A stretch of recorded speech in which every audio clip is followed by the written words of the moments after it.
Hey, everybody. Welcome to 302 Marketing Redirect. I'm Jen McFarland, joined by Bridget Willard. Hola! You have to talk. You don't just get to wave. That's it, Okay, clearly I haven't had enough caffeine. I'm trying. I'm really trying today. I put on makeup. I blew dry my hair. I took a shower. I shaved. I'm really trying to be a human.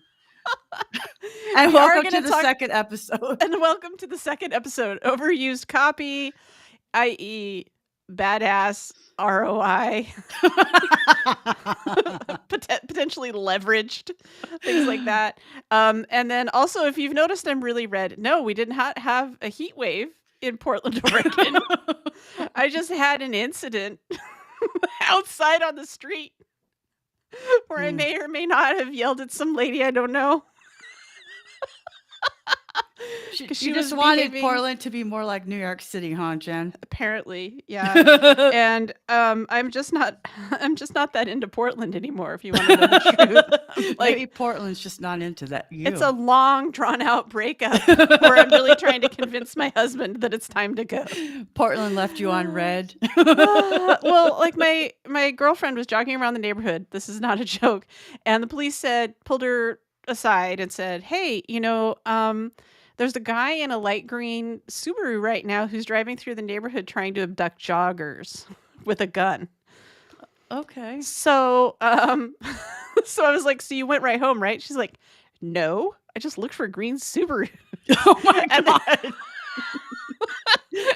Nothing will interrupt my working out. And I was like, really? I just stayed home. I didn't even jog, And then so then she called the news outlets and they reported it, but they weren't going to report it, unless she said something. And so it's just stuff like that. It just gets old.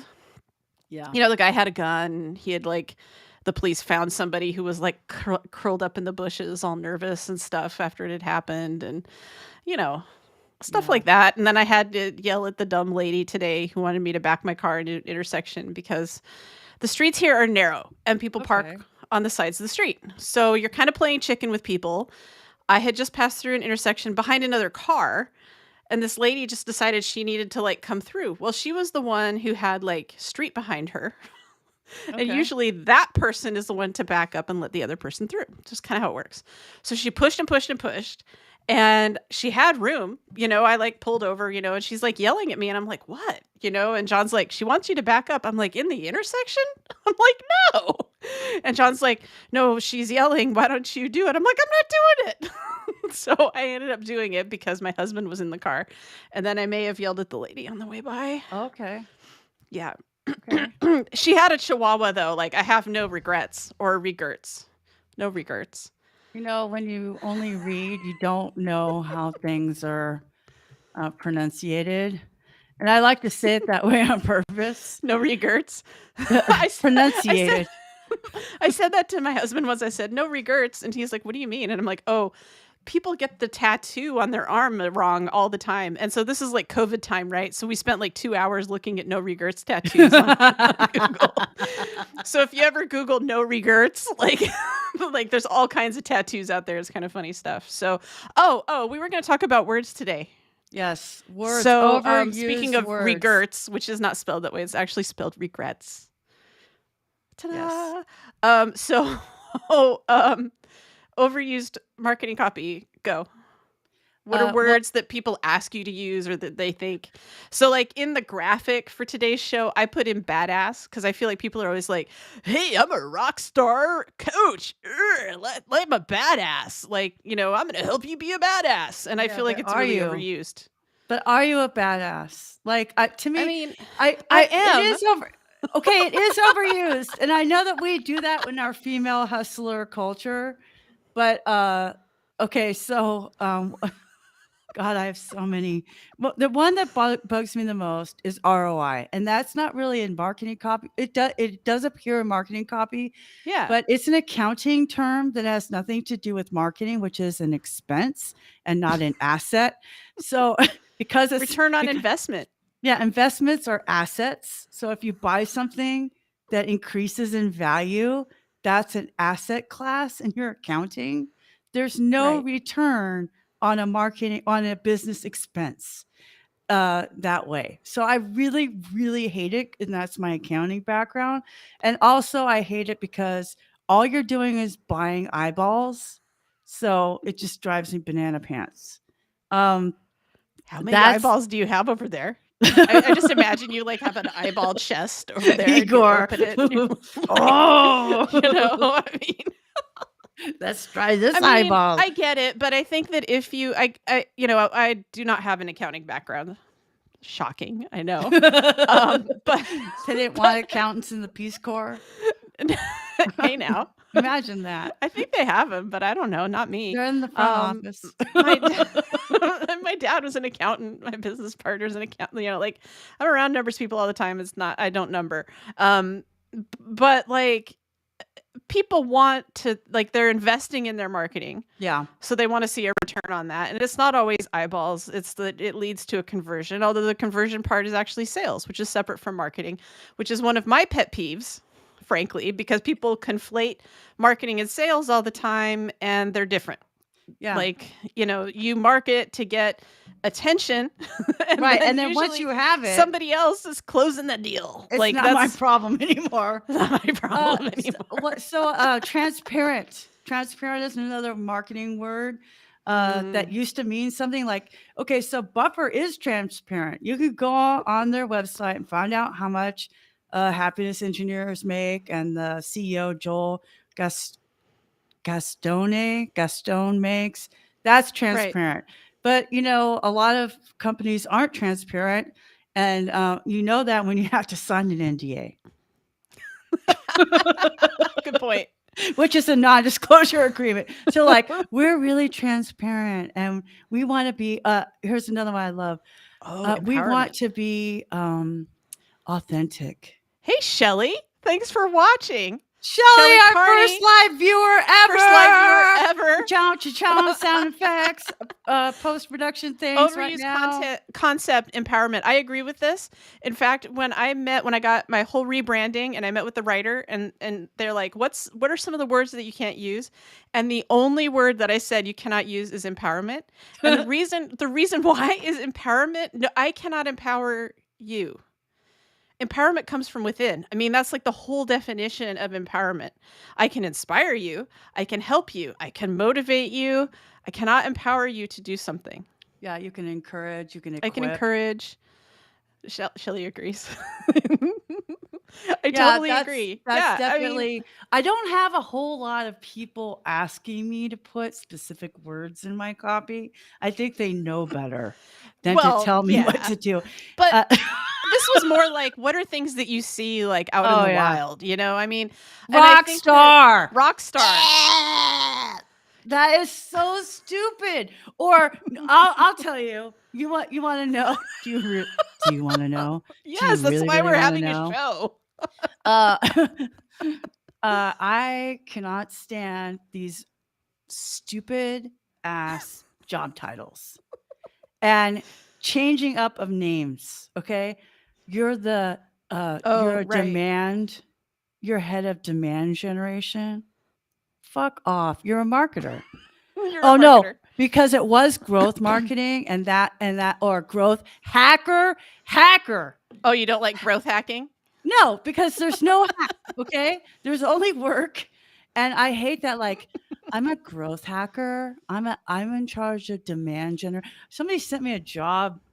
First of all, people keep sending me jobs, which is I think well-intentioned, but also insulting. Because to me, if you send a business owner, I'm literally the CEO of my LLC. Like my business taxes are sitting over there. I didn't have time to go scan them in before I mail them away. Like, if you send me a job listing, to me that says you need to give up on your dream, Bridget. I know that you paid $500 to be CEO, but maybe you would like this job instead. No, I'm trying this job. This is what I do. CEO job. Yeah, I wonder how many people are sending other like their male counterparts in business job listings. I really do think some of that stuff is pretty gendered people make assumptions and they think they're being helpful and well-intentioned. Okay. So I'm in these Facebook groups like women in marketing and stuff. The job thing kind of got me on it. And there was a job listing and one of the bullet points was because they're trying to make it sound like so awesome. And it's like, you'll respond to customer requests at all hours because you want to make everything great for them so that they can give you that feedback and you feel like you're really making everything better. And I'm like, So no, you you're just a want me to dog? work all the time. Like, what the heck? I feel like the labor board would have trouble with that. Let's see. Oh, Shelly man. says, I forward job offers to my son and his girlfriend. Yeah. I mean, like, we all do it. It's not, Oh, it's I not a saw bad this. thing, but And sometimes people will send it to me with the caveat of maybe you can convince them to be your client. Like, now I have tried that before. And then I'm like, you know what? No. no. You But either want my help or you don't. it's a different role, right? Like if you're in marketing and you want to hire somebody internally, you have like different expectations, I think, than when you want to hire a Oh, consultant to 100%. come in, and like I appreciate the sentiment, but again, like it's a different role than like bringing in a consultant as the expert to execute like on a very narrow focus. Like that's typically what when you're hiring a consultant, that's what you want. A job, I mean, you could be doing just about anything. Well, And it's the right. expectation, right? Like, I You're mean, selling your they time yeah, to do whatever piddly dunk work that's going on. piddly dunk. Well, there's always piddly dunk work. And like, because the only reason why they want employees is to control you. I mean, I don't know. If How you long do have the you if had the how work, long have you had your own business? Maybe I'm just not there yet. well, I don't have employees yet, but I have I know. vendors. And if they don't hit their deadlines, then they're not going to be vendors anymore. Like, I don't care how long it takes you to No, do I'm this just saying, thing. like, when you say, like, they just want to, your employee, like, the companies just want to own their employees. And I'm just saying, I don't think I'm there yet. Oh, okay. I'm not that cynical yet, I guess. Okay, that's well. I've seen these conversations on LinkedIn where they're like, "What do you think if your employees are, doing work on the side?" And I literally Oh, replied, right. "You don't own these people. They're Or not their time, indentured servants. They're or not their time, or slaves. their hobbies, You or, have only purchased 40 hours a week. What they do for the other hours that exist is none of your business unless they well, signed a non-compete." But I'm saying yeah, like a we had some secretary rules or around moonlighting and stuff, but it was very much around like, are you doing the same thing? And it was like really, I mean, but yeah, no, I mean, they don't own all of your time, but they no, think they do. right, and that's the problem. So like they just want somebody for $25 an hour to get their stuff done. 25. Bless your heart. They do. I'm serious. I'm saying it's more like 15. Oh Like for God. marketing specialists and stuff like that. Yeah, I no, mean, I can't even. Maybe it's 25 in California. It's probably 15 to 20 here in San Antonio, Texas. And they wonder why we are the poorest of the top 10 cities in America. Well, they're not paying people enough, I it was so funny. So ever since Betty White died, I get all these like Betty White clips shown to me in Facebook, and one of them was for this show I had never heard of called Hot in Cleveland. So when you mentioned LA, like it's for Hot in Cleveland. Have you ever seen that show? No, but I heard about it. Never even heard of it and stuff. And so the whole premise of this show, and it was on for 6 years. I didn't even know it existed. And then the whole premise is these three friends. One of them is Valerie Bertinelli. One was the lady from Frasier, and the other one is Wendy Malick, who's been in all kinds of shows. Anyway, they're all on a plane to Paris from LA, and the plane has some sort of engine trouble or something and is going to make an emergency landing. And so they end up in Cleveland. And so they go to a bar in Cleveland and everybody's like, "You guys are hot." And like the bar's really cheap, everything's, and they're like, "Dude, we're hot again. Guys like us. Everything's cheap here." That's So they end exactly up what like happened in San living in Antonio Cleveland. Like they ended up staying. Like the whole premise is like they're hot again in their like 50s or whatever. And then Betty White's like the caretaker of this house and stuff, and then hijinks happen and That stuff. is Anyway, a huge reason why I chose to move but here. San Antonio, because you were in like I was SoCal, in right? Plastic Or Land, Orange County. Yeah. So Yeah. I used to say it's really hard for a solid 7 in a land of Barbies. And I come here and I'm all overweight, and I look good. You look In good. San Antonio, you see all these muscly, skinny, thin men with curvaceous girls. They don't like any Yeah. thin girls. In So there fact, you I go. get on Tinder, I start seeing a bunch of people, and then I got to stop the floodgates and delete my account again. Because once I get a bunch of people talking, then, then it's just like, whoa. Whoa Wow. there, Nelly. Because the other reason why I picked it here is there are 500,000 single men.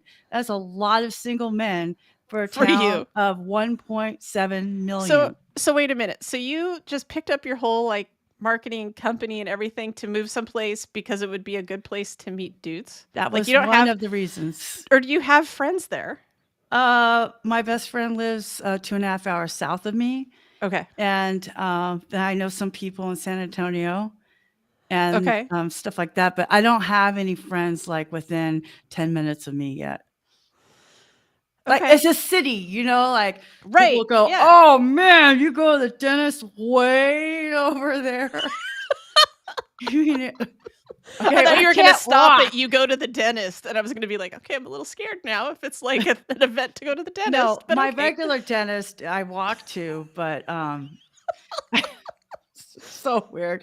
No, but those were factors. Like when you're choosing cities, because I thought about Atlanta, thought about Nashville, and I thought about Mount Clear, Vermont. Mount Clear, Vermont is the smallest capital city in all of the I was going United to say, States. I thought that was like a capital. Mm-hmm. Yeah. So should we get back to overused copy? We kind of went Yes. far afield. Well, I mean, It's but it's a it happens. podcast. It's Saturday night. It's a podcast. That's what we're supposed to This do. is what you get. Like marketing, like the Women Conquer Business Show Thursdays. I'm like still there. I'm like there. Yeah. I'm like there. Today I've been at like a picnic, and well, it wasn't a picnic. It's still pouring down rain here. To recap, if you weren't here when we first came on, it's an atmospheric river. Look that up. It's literally a river coming from the sky, and that's what it's felt like here. Wow. So yeah, overused words. This is not sunburn. So anyway, we hit badass, rock star. we have badass, rock star, ROI, empowerment. Yes. Okay, so I used leverage. I used that as a headline for a blog. I had a guest blog, and that was really what it was about. But leverage isn't a bad thing. Unless it's I just feel like it's extortion. overused. It's like overused. I think people don't understand what it means. I think our biggest problem with overused words is using non-native English speakers and AI tools to write articles, and then having some kind of dictionary of terms that people use locally thrown in to spice it up and make it sound readable. Well, actually, what I think it is, no, never mind. I was going to go to Nerd Town. Do you want to go to Nerd Town with me? Won't you take me to Nerd Town? So what I was, did you just snort? So there are, when you go to write like blog posts and stuff, so you're just gonna have to let me know if this is like way too nerdy. I think that we've gone to Nerd Town, but you can look up power words. Yeah. And some of these words we're talking about, they're on every power word, or like, because it's like power words, emotional words, like all these things that you can put. And that's, I think, what part of why you see them over and over again. Right. Like, but mix it up. Get a thesaurus. I have a book that Tess Whitler suggested called Words That Sell. And it has phrases and all kinds of stuff. Wait, where did this come from? It came from Amazon. But it's called Words That Sell. Yeah. It's a book. Tess Whitler recommended it to me, and I love it. I have it. Who's I Tess read it. Whitler? She's one of my friends. She just moved to the Pacific Northwest, somewhere in Washington, but she's one of my friends on the internet. Like, if I could gather like about 10% of my Twitter followers within 25 miles, I would be a very happy person that didn't need therapy. Probably. As it is, I have to get dressed and leave my apartment. You just need different therapy. Trust me. My friends need different therapy after an hour with me. But And okay, so that's that why was this called podcast is only 40 minutes. So Oh, did we just decide that? Wait, you're cutting me off in like 20 minutes? Okay, so Words That Sell. I'm trying to bring us it's a back. great book. It's a really great book. It's really So, helpful. does it have different words than what you find in all of the other spots? Now I wish I wasn't on the table in the other room. It's on the table. That's okay. Yeah, because I like to Yeah. have it on my dining room table when I'm sitting there, like just eating or something. I'll just look at it. I'll just look through it because Yeah. you get in a rut. You You do. get in a rut as a writer. You do. Well, That's why I'm breaking going to news. comedy shows. Like, this is the wrong podcast for breaking news, but I turned on the New Epiphany Courses, website yesterday because I was on I had a podcast interview yesterday, and I had told the guy, I'm like, no, because he sent me like an outline, and I'm like, no, you're getting Epiphany Courses wrong, but I have to turn the website on because you're basing it on what you see, and I'll turn it on, So I had reached the point where the list was just enough that I was like, okay, now we're just like getting to the things that don't matter as much. Like, it's still way better than the other one, So I turned it on, and now I'm like scurrying to try and like catch up on my little list. But what I've noticed is as I'm going through on that, and I'm trying to write all of the buttons and the bullets and everything, that I'm running out of words. And then I go to the thesaurus and I look up like, what's another word for learn, or things like that, and it's very unsatisfying. Because there's not a lot of ways to say some of the words I want to say. And I wonder if that's what happens to other people. Like, they just get in those ruts because they're looking it up, and there's just nothing out there that says exactly what they want to say. Well, in tech, we say level up a lot as a gamer reference. Like Oh, level I up don't your like skills. that. Yeah. That's up another level. overused. I don't like that one. Level up level. Yeah. Gosh, what's another way of saying that? And it's funny, people make fun of me because I say some things that are very corporate-y, and it's because I was very corporate. I mean, I, I worked in a lot of really big environments, and people say things like leverage, synergy. all of that kind of stuff, synergy and all that stuff, Tell us how you really feel. So you don't like synergy? Oh, okay. No, I hate it. Like, why don't you just say this is a good mashup? Like, that's more human. Like, I really like the synergy of, or how about solutions? I actually think solutions is overused in marketing copy, especially in bios or in the above the fold copy. Right. Like, we present dynamic solutions to our clients. But see, here's the thing. Like, what does that mean? Right, because you're not thinking about the audience. The audience doesn't care that you provide solutions. They want to see results. Yeah, but that could be. But they don't even want to see the word. They don't even want to see the word results. They want to see an example of what their life could be like. And that's the problem with a lot of these words is they're very generic. They're really about yourself and not about the customer. They are. That's why they don't work. And that's so hard. It's so hard to not write about yourself for your own business. Yeah, and that is why, that's part of why clients get in their own way, because their identities are so tied to it. Like my original, like one of my taglines in the evolution of my business was your voice, your power, your brand. Yeah. And then my friend from Fat Dog Creatives, Rhonda, was like, but all this copy is about you. Oh. Right. And I was like, you're right. And a lot of times we want to make our website our resume. Well, that's what LinkedIn's for. You don't need to do that. Oh, I've been using LinkedIn wrong. Okay, good talk. But I mean, all your qualifications are on LinkedIn. But they are. You're right. Yeah, and I try to save that for the about page too. Although that, I'll be honest, that's pretty snappy now too. It's not all boring stuff anymore. But I do put a little in there because there are people like me who care about credentials still. Yeah. There's fewer and fewer people like that, but like I do include it. So, I think that that's really interesting. The other thing that people do to get in their own way that I see a lot is they spend a lot of time talking about process. Like, you know what I mean? Like, yes. And I did it. I'm just saying, like, this was part of my own journey, was to get out of that thing because you learn, and that's what I mean about like solutions. You're not telling people what you're solving. Like you're not giving them an example, Um and it's really hard, but like people don't want to hear about the process. They really don't. They want they want to know what their life is going to be like. Like however it is that you're going to put that, like how are you going to what's the delta here? However you want to say that. What's What's the the delta? change? I love that. Sorry, what's the No, delta? I that know. brought me right back to chemistry. I love it. I love it. So, but the thing is, so you have a process, and sometimes they want to know, like when I'm doing a sales call, and they're like, "Great, let's do it. What are the next steps?" I go, Right. "The next steps are blah blah blah blah blah blah blah," and they're like, Yeah, but "Okay, that's fine, during a sales call. right." But they don't give a crap about how I do my actual job. No. Uh-uh. And so when you And say part of that's process, cuz admittedly everybody can do your job. oh yeah, of course. Oh, did you know that everybody in a company is a marketer? Did you Yes, know that? truly. Uh-huh. That's why so many tech companies are so badly marketed Oh, because yeah. they truly Yeah. believe it.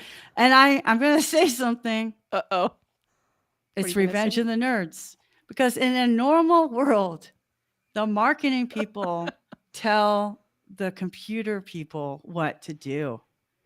But in tech, the computer people tell the marketing people what to do. It's bizarro world, man. Well, I mean, they're just really good at what they're doing. They're engineers. They're super good at what they do.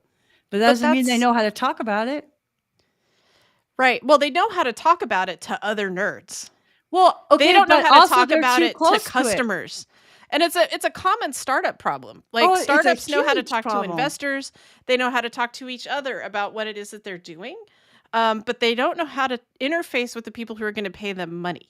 Right. Like they don't know how to market in that way. And And a it's lot of different. times they don't even know how to talk about their product to other people because they're too close to it. Exactly. Yeah. Which is like the same problem I had with talking about myself too much on my thing. Like, why should you hire me? Like, it's too much about me But that's because our why identities as business right. owners are so tied into our companies. That is a Yeah. big problem with getting in our own way. Well, and I agree with that. I think that's why a lot of people you need another voice if you are a solopreneur or a small business owner, and you're not getting results, especially like you need another voice in there who's going to be like, "Hey, you might be getting in your own way in this way." Like, and it's because you're so close to it. You love it. Your business is your baby. Like Yeah. it's like the thing that you're doing. You're working in it all the time. You're doing stuff like and things and everything. It's like with Epiphany. I haven't really told everybody I turned it on. I mean, it's you, me, and Shelly right now. Hey guys, like nobody knows. I didn't tell anybody. Yeah. And it's because like I know there's stuff. Like I know that it's not right. I just know that it's like a 180-degree improvement. Like, it's like so much better, but it's not like there, But so that goes back to done is better than perfect. And it's the Exactly. internet, it's Yeah. not even print.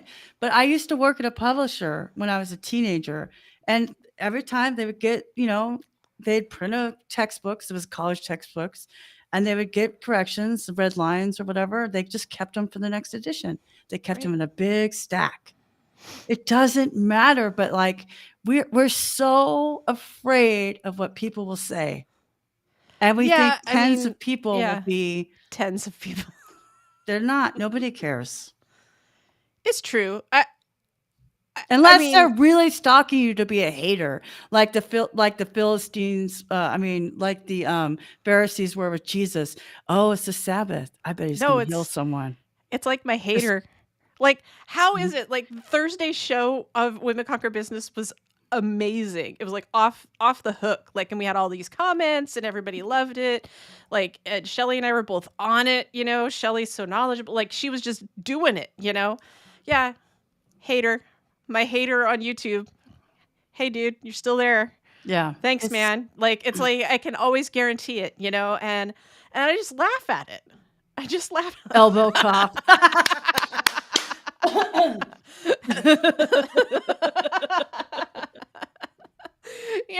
But it's still like, come on, man. Like you got nothing else to do. Yeah.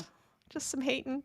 You know, but you have to keep going. And I guess that's the thing though. Like, so like I told John this morning, my husband, I was like, I just had to turn it on because like it gets to where you're not even motivated to work on something anymore if people can't see it. Dude, yes. Do you know what It's I mean? so stressful. I feel like that's so hard with Launch with Words. Like this care pack that was supposed to be done in April.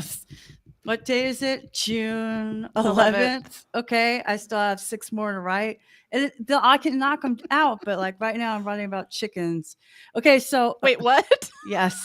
You're One writing of my about new chickens? clients is a rare breed hatchery in Door County, Wisconsin. That's awesome. Yes. How did that happen? It's just who you know, baby. It's The just who you Twitter? know. The Twitter machine? Oh, it's a former colleague. Awesome. Yeah. That's cool. So, but that's the thing is like, but getting in your way, and I hate to say this, but with a lot of my consulting clients, they tend to take a lot of courses as a way.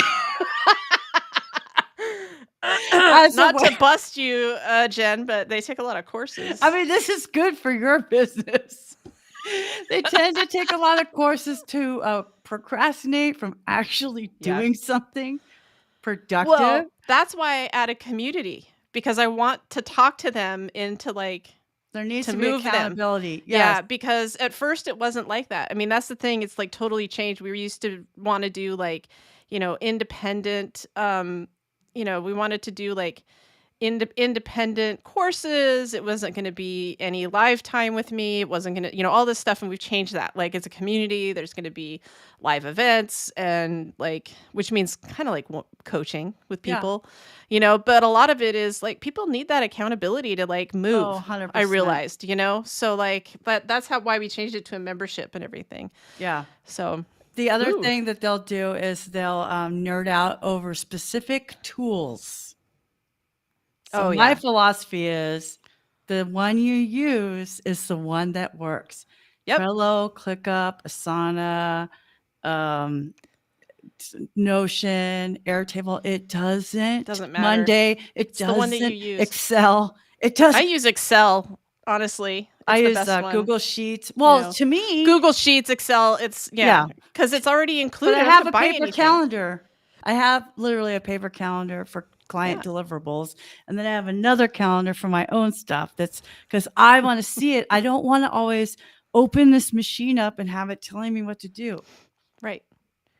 I left Shelly's comment up here about referrals because that's one of the things about Epiphany courses too, is when you have time with people, you can be like, well, you really need to talk to this person or that person. Like, and that's the thing. Like, I have no scarcity about saying I'm not your gal, like, and I send people to other people. Like, that's a big part of just who I am. Like, and I don't need all of the work. And like, there's things that I don't really enjoy. So like, one of the great things about at least bringing people in, if they're stuck, is to say, oh, okay, this is what's going on.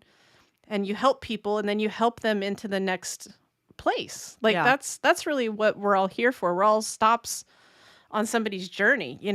I don't look at anything as like being a forever thing. So, I wish I could do that. I think that's amazing, because I'm like, I want everything to be permanent all the time. So I'm supposed to enjoy the now. That's one of my assignments. I'm like, well, why would I do this if it's not going to be something in the future? Like, this doesn't make any sense to me. No, this could be the last time I ever talk to you, and it's okay, because I'm enjoying the now. Are you in the now? I'm trying, but I'm like, I can't wait till next week. I'm like, that's what my brain is. Well, but that's okay. I love these conversations. They're so good.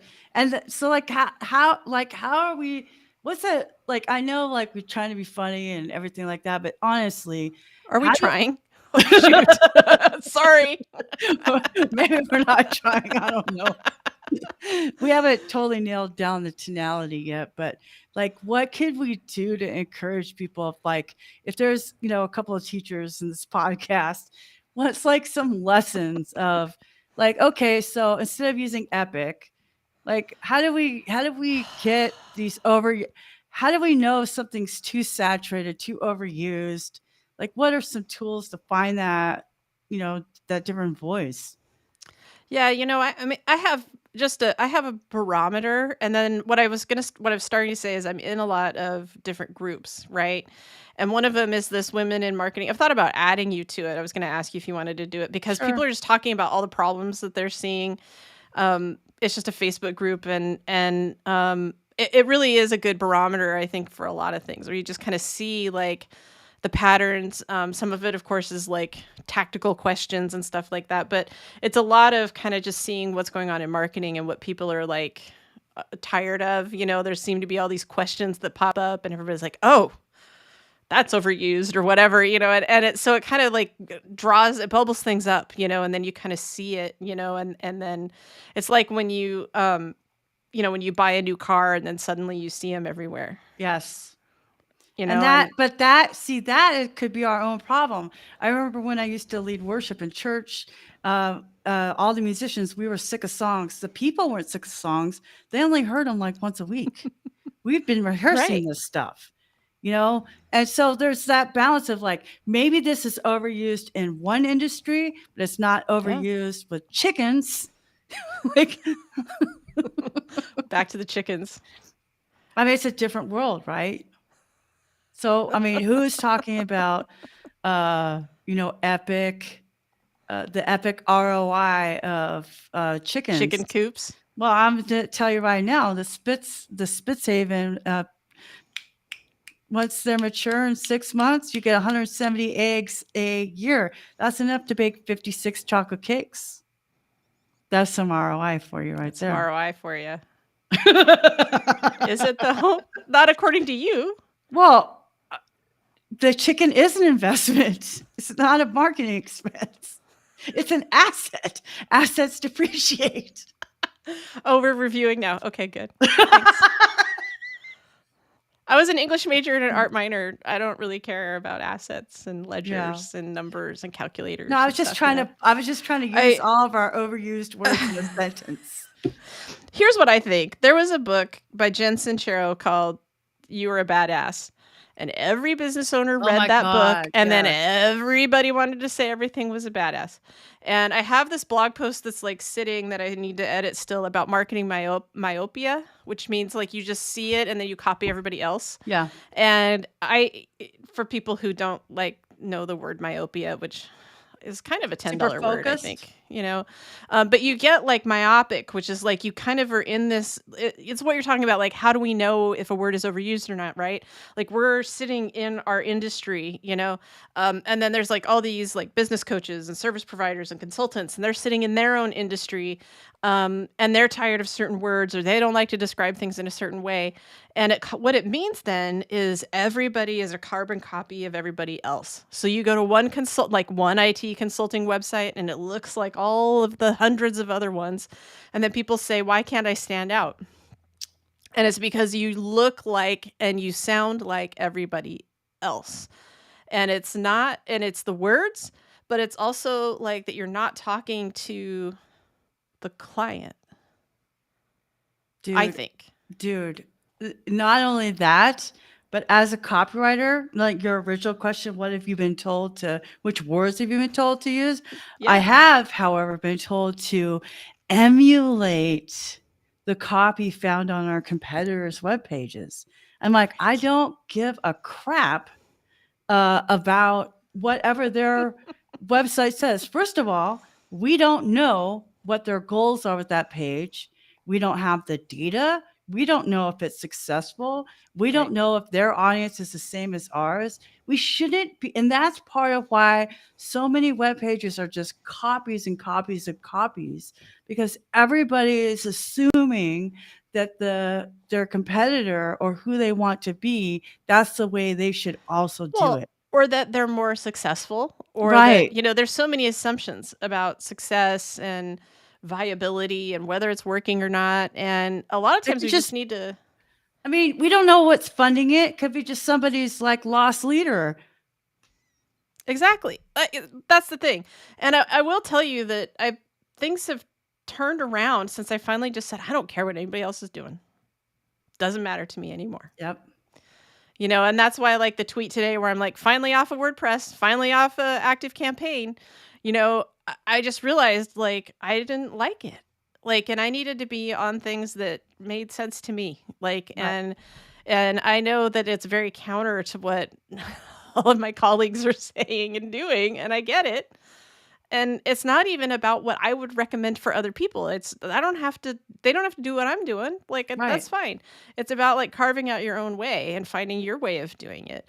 And I think that that's the thing about like getting in your own way sometimes is like you don't realize how different you are than other people. And you just want to do what everybody else is doing instead of saying, well, wait, like, is this even going to work for me? Like, Yeah. Because I'm in a lot of WordPress focused Facebook groups, and they're like, well, which thing do you use? And which thing do you use? Well, I don't know if I should use this, and I don't know if I should use. And that's what I mean. This focus on the tool. Just like sometimes it's like engagement bait, but I think sometimes people are really asking. They really don't know. Like what works, And the thing is, like, it again, I didn't leave Active Campaign because I think it's a bad product. I left Active Campaign because it was a bad product for me and what I'm doing right now. Like, and that's really when you leave and when you find your own thing. Is that something that like other people recommended to me? No. It was a big expense and I wasn't using it fully. And their builder is outdated at this point and it's hard to create everything, and they keep saying they're going to update it and they didn't. And I was like, why am I paying $50 a month for a tool when I'm not using CRM? Yeah. When my goals have totally changed, when I can go over here and it's like $11 a month. Yeah. And it'll build out what I need. And I can still grow into it. I can still do all the, Yeah. It's not like I've like found something that's so unique I can't grow. Right. And so that's the thing. Like you have to find what works for you and then you do that. And you use those tools and you don't worry about what other people are doing. Yeah, that's the hard part. That is really the hard part. The not worrying about what other people are doing. Yeah, because one of my friends was like, how do you get confidence? And people are like, just don't care what other people think. I'm like, that would have saved me a lot of money in therapy and a lot of heartache. We're social animals. Right. We subconsciously want to be accepted. That's why you like see a bunch of people, they all start dressing alike. Yeah. When they're a group of friends, they just start dressing alike. And it just happens so that we don't even notice that we're not always aware that that's what we're doing. We're just trying to be accepted. Yeah. But there's drawbacks to that. Oh, a lot of drawbacks. You're not going to stand out if you're just a penguin among penguins. And I honestly have no idea how they know which kid is theirs. Nobody's asking for DNA tests at all. The penguins? Yeah. No, I know. And the chickens. Yeah. They look alike too. Chickens. They look a lot alike. One rooster to every 10. That's a lot of baby mamas. That's a lot of baby mamas. I don't even know. You seem to know an awful lot about chickens right now. Well, just about the Appenheller Spitzhaven. Spitzhaven. Habenspitz. It means bonnet. Like they have. You said it like 16 different ways, like in the last 5 minutes. Like I'm like Appenheller Spitzhauben. It's a Swiss chicken. It's a rare breed. They have like this little mohawk. I don't know, man. I'm beginning to think that you're a rare bird too. Dude, I am a rare bird. And now I'm just like I'm just me, and that's been the thing with even how my business has evolved. I'm like, if I'm not doing I'm not a content creator the way a lot of people say they are. I'm a writer and I will defer to your website to make tweets. But I'm not making reels and I'm not making videos and I'm not writing content that comes from my butt. Like it's not happening. I'm either writing for your website and handling your Twitter account, or I'm just not, all these other things are not happening. Like I was just on this podcast on yesterday, I guess that was yesterday. And I've realized this because of some of the leads I've been getting. I'm like, I am very website focused with my marketing style because to me, I know that works. Right. So you can hire me to do your Twitter account. And if I'm hired to do your Twitter account, then you can add on writing, LinkedIn, and Facebook. And if Yeah. I really love you, I'll let you do Instagram. But I hate it. Okay. So, like, but I'm not going to just write one offs for people because the Twitter is how I get in my mind into your brand. Right. So Right. I just don't want to write rando articles. I lose money that way. Makes sense. Yeah. Yeah. So I'm writing product pages for chickens and I'm doing the Twitter account. So, and blog posts to come soon. But About chickens. there are 30 breeds that's on this So hatchery that I have a lot to learn about I have chickens. to ask because I have to ask: is there going to be a launch with words chicken edition? A chicken pack? Dude, no, because by the time I finish writing 30 product pages for chickens and then 4 blog posts a month, I'm going to be done with chickens. But like, I know there's a farm too. There's like 7 varietals of beets and kale and all heirloom organic seeds and all this stuff I got to learn about from like soillife.org and tilling is bad. And I just can't. There's a lot. Every time I'm deep into a client, that's why I want the whole, like this wholeness of them. Like that's why I'm kind of an all, but I thought about doing it for the funeral industry, but like, Oh, let's that's a just good one. finish my care home one first. Is that the one that you were going to release in April? No, care home is the one care homes. Okay. So like people who have a care home, a residential care facility. Right. It could Like be private kind of like a or nursing home, no, or because this is what I've learned. Nursing homes are skilled. That's for like people that need 24/7 care. okay. That's not assisted living. A residential care facility and assisted living are synonymous. However, Okay. most assisted livings also have memory care and skilled nursing, so that you could kind of graduate your way to death. It's That kind of just how doesn't it's sound set up. like fun, but okay. No, but like it's But it makes if you sense. have to Yeah. if I had to live that way, I would choose that. I would get long-term care Yeah. insurance and I would choose to live in a place where they know me and as my needs for care increase, I would go up or I would just get the Kevorkian and exit at 80. Like that's not an option. So And then you just end it with a smile. well, why not? Why not? I used to like I used to be super pro-life, but now I'm like, I cannot afford to live until 101 like my grandmother. So like I am not cutting back on the drinking. This liver needs to fail me by 82. Like I just want to hit that average from the Wow. actuarials. Like how am I going to afford to live this long? Because more research, the average couple who's 45 years old now Okay. from retirement until they die need $1.7 million for medical co-payments and insurance. $1.7 million. That's in addition to whatever else you're going to eat and live and stuff like that. And Super depressing. so what you're saying is you don't have it. Is that what you're saying? I have $200 in my savings account. I'm not living large over here. That's why I'm building lots of words. So wait. I thought that Texas everybody, no, it's not about living large. Well, not me. I mean, I don't have a drug dealer boyfriend yet. Yet. Ooh, life or goals a with Bridget millionaire. Willard. Like so San Antonio has the 7th largest population in the United States, but of the top 10, we're the poorest. But I chose this place because I really love the people. I really loved it when I came here on vacation and least amount of natural disasters of the major cities in Texas. Okay. Like I don't need hurricanes like Houston and Corpus Christi. Yeah, that's And true. I don't need tornadoes like Dallas and Fort Worth. I don't need that. and El And like Paso is too Austin close to is what's wrong with Austin? Austin is Los Angeles.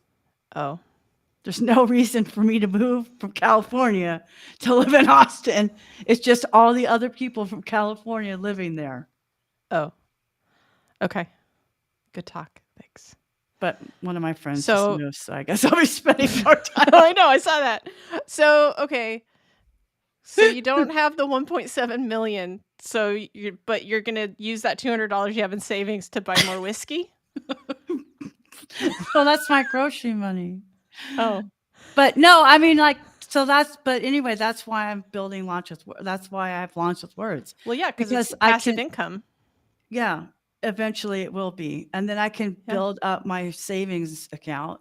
And I'm also buying Treasury I bonds because that's what Susie Orman says to do. That's because you can buy $25 worth of them. And I'm like buying $25 of I bonds from the Treasury Department. It's the only place you can buy it from. Okay. Every other month. And I'm gonna just do that because it's inflation proof. It's the only inflation proof. Oh, So really? that's like Okay. savings. Yeah, because they have to at least pay you what it's worth. And there's like adjustments. Works for me. I know. I mean, I guess I'll hold off then on making an NFT and selling it. Well, I mean, that's part of the problem is the crypto market kind of sank. Like to me, I don't believe in that because I don't either. Because even if you think it's recession proof, you're going to buy it with US dollars at some point, and then you're going to sell it for something that has an equivalent value in US dollars at some point. So it all like, well, I mean, but everybody who's into like Web3 and NFT and everything, they believe that it will be the thing. So they're saying that it won't be cashed out into something like US okay. dollars. Well, okay. So like if you're using it for art, which I get it, like the stickers and things like that, that's fine. But art that's collected, somebody dies and they don't give a crap about your Monet. They just want the money. Right. Eventuality is going to happen. Otherwise, it's not worth anything. Yeah. Well, it's just like right now, I can't take an NFT to the grocery store and buy some carrots. Like not yet, but not yet. I mean, PayPal is letting you pay with crypto now. Like when that happens, like things start to change. Do you know what I'm saying? Yeah. Like, so for a lot of people, I mean, they're getting crypto with that thought. Like, yes, you do have to buy it with your home currency, and then their thinking is that eventually, to which I say, I read Wired all the time. I read about all of the scams and everything that's going on and how I think in the last year, there was like $2.5 billion of crypto money stolen. And because it's all locked in keys and everything, like once it's gone, it's not FDIC insured, it's just gone. Oh my gosh, I never thought about being stolen. Yeah. Yeah. So, and you have no protection. Like it's not like a bank or anything, so it's like, yeah, banks are bad and everything like that.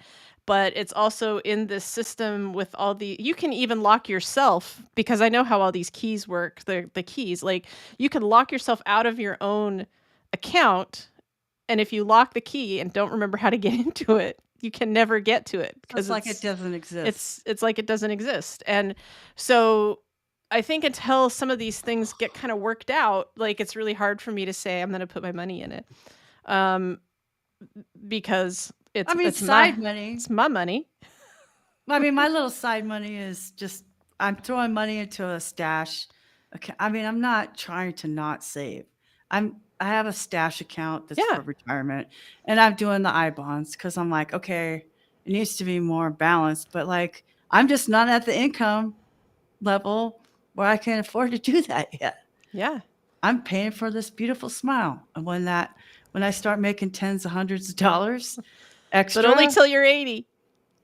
I just think I think that's funnier to say it that way, but I've really thought about it. Like Soylent Green, take the homeless people, you get a really great. That was what Soylent Green did, but I was thought like this is taking a really dark turn. No, but it's kind of practical. It never occurred to me until I realized, oh my God, I hope I don't live that long. 'cause it's really expensive, and you can't really get some of Yes. those insurance policies anymore for long-term care and stuff. I don't know how people can afford it. My grandma was actually in one of those assisted living. I'm not sure if I'm using the right words that you were saying earlier, but like the kind of graduated care where you Yep. go from living in your own house, like you buy the house, but they own it. I don't know how this is how it was at Rockwood in Spokane, Washington, and then you would go into like different levels of care, and you Right. would end up like in the memory care kind of hospital and everything. Was she So, in there for 3 years or um, less? no, that was a whole different reason, but she ended up in memory care in Boise, near my mom, but, um, that's a 302 marketing redirect after hours. Like, you'll No, have to but get I know that. but that see, that's Um, the things you but it's learn. but it's Like, like the average, I'm sure it's about 3 years, like, before 3 somebody years. passes away or, Yes, 3 but years. it's really expensive to buy in, like, and then to do it, The average is 43,000. So you need about $200,000-ish to make sure you have enough money to live. That's just you living in that place. That's Right. not your It's not medical everything care. else. Yeah, it's not everything else. No. Like, they had to pay more for people to come in and, yeah, I mean, my main thing is, like, I don't wanna fall and break a hip or Oh my shoulder. gosh, Like, no. that's, like, what happened to her. She was doing really well, everything was great. Um, she was, like, I think, like, maybe 85, 87, something like that. She fell in the Costco parking lot.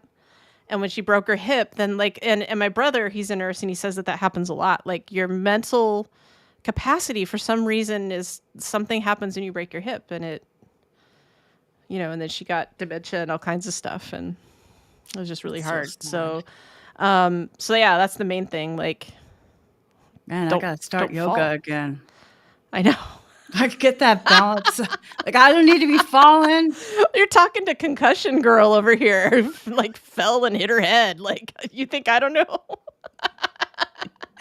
We should probably let Shelly and anybody else who lasted this long go. Oh, she left a while ago. What are you talking about? Well, I thoroughly enjoyed this It's just you, conversation. honey bear. Just the two of us. And we didn't even talk about the abominable snowman. Like, we never even got back to that. Abominable Snowman. That was last Oh, week. yeah. Like how he's real and shit. Okay, well, we always have next week. We always have next week. What are we gonna talk about next week? Oh, man. I don't know.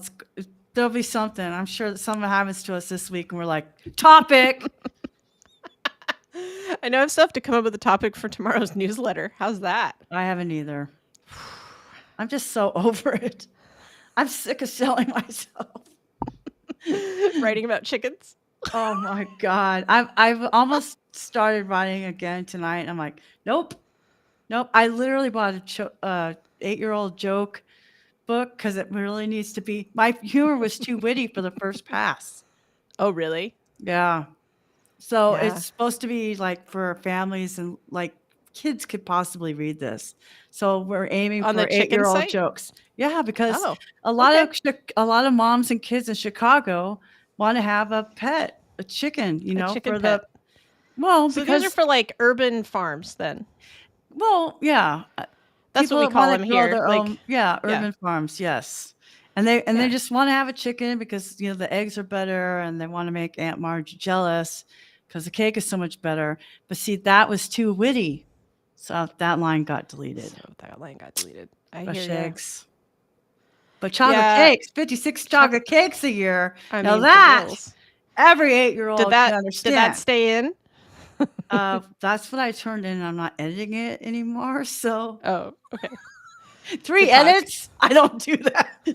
But to get the voice the first time, like, okay, this is what I'm doing. I got 9 more to do this month. So. Oh my gosh. Yeah, I think I'm not working tonight. No. I need to not think about anything anymore. I turned the website on. If anybody would like to look at epiphanycourses.com, let me know. Be kind. if anybody looks at it, I think my husband has the worst taste in movies, so I have to go downstairs and see what he turned on.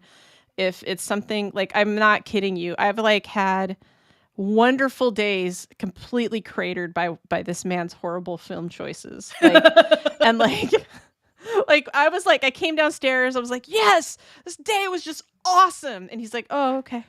And I look over at what he's watching, and it's like Angelina Jolie made a movie about Cambodia, and it was like the most depressing movie of all time. And he's watching it, and he's like, yeah, I'm just watching this thing. And I sat down and I watched it with him, and I was like, why? Why? I can't do this. So now what I've started doing, and I've, because it's raining here, so we're like trapped in here again. And I've been like, okay, so we're going to watch a movie, but like no Cambodian children will be killed. And like, I just kind of start grabbing from like all of the places. I'm like, I need it to be happy. So last night it was hot in Cleveland. I might push for that again tonight, because that just was really made me smile. He put on MASH for some reason, and I was just like, I was done. Like, I was like, no. Yeah, it's too sad. It wasn't the movie is really sad. Yeah, well, and it was the show, and it was funny, but like, I can't binge watch MASH. No, that's because not it's still binge-watchable. sad. It's like, Oh yeah, people are dying and stuff. People are dying and stuff. Yeah. So like, I'll just tell you really quick. So as a second date, and obviously the last, the guy, we go to the movies, and he says, "Do you want to see Julia Roberts or something else?"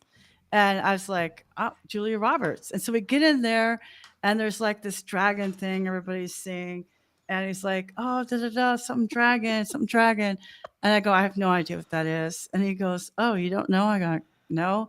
He goes, "Man, there's a really long line for those people to see something about a dragon." I'm like, "I like dragons. I mean, I have a dragon tattoo, but like he goes, "I can't believe you don't know what this is." And I said, "Is it something you would go to Comic-Con for?" And he said, "Yeah." I'm like, "That's why I don't know." So we had our second date, and we saw Ben is Back, which is about a recovering. It's Julia Roberts as a mom dealing with their addict son. He dies in the end from a drug overdose. Not a good movie to see on a date. It's not a date movie. He told me Julia Roberts. No, I'm thinking Notting Hill. Okay, like I don't know what's out. I'm busy on the internet doing Notting Hill. Does that even have Julia Roberts in it? Yeah, it's Julia Roberts and Hugh Grant. Hugh Grant, what's his face? What's his face? Yeah, British dude. I'm just a girl standing at the end of the podcast asking you to close it down.